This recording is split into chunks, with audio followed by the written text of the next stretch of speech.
We all have people in our lives that we love so much, but they can get on our nerves from time to time. And if there's one thing we want as spiritually centered people on a spiritual path, it's to maintain our state of inner peace and not let the things that would otherwise upset us do so. So when we find ourselves in a position where we love someone enough that we're not going to let them go because they don't upset our peace enough to do so, we then have to find ways in which to not be annoyed by them.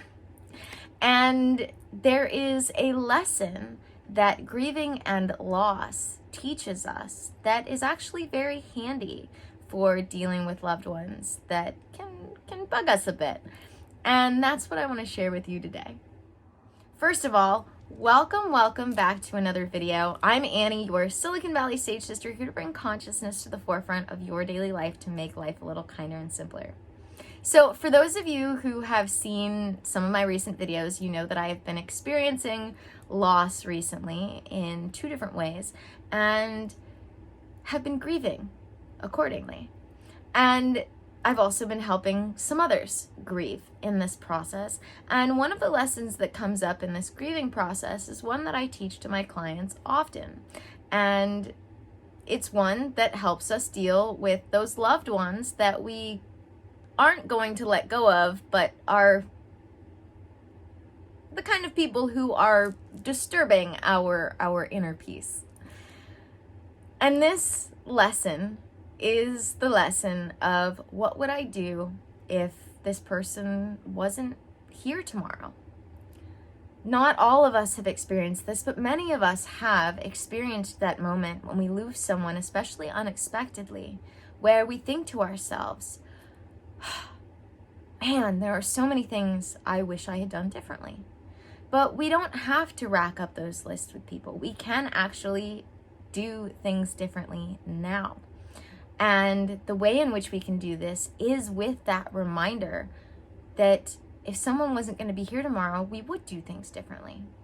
So the first step in all of this is to be able to bring yourself to present awareness, which is a spiritual tool in general when it comes to dealing with anything that can bring upset into our lives, taking away our state of inner peace.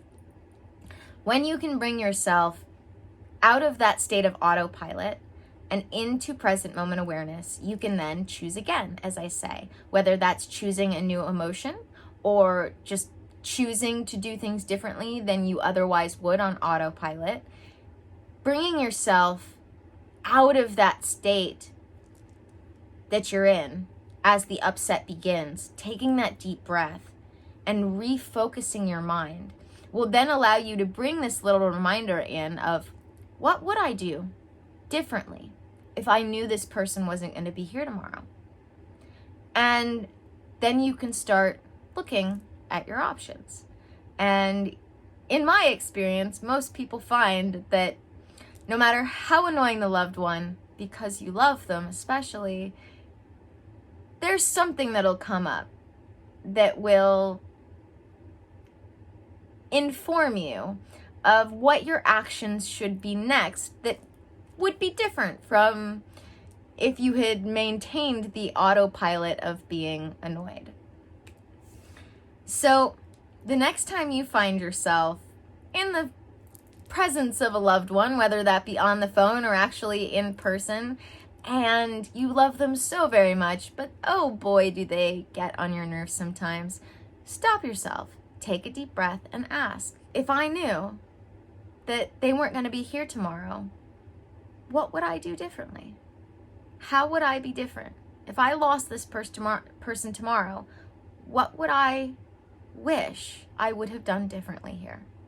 And you will find your answer to maintaining your inner peace in the face of annoying loved ones. Thank you guys for joining me here as always. I know I haven't been doing videos as often, but I'm actually about to get back into the swing of things here, doing videos more and more often every day. And I'm actually really excited about what I have planned next, but that's all I'm going to say about that. So, as always, May the energies you serve you well. Stay tuned, and let's keep making our way through.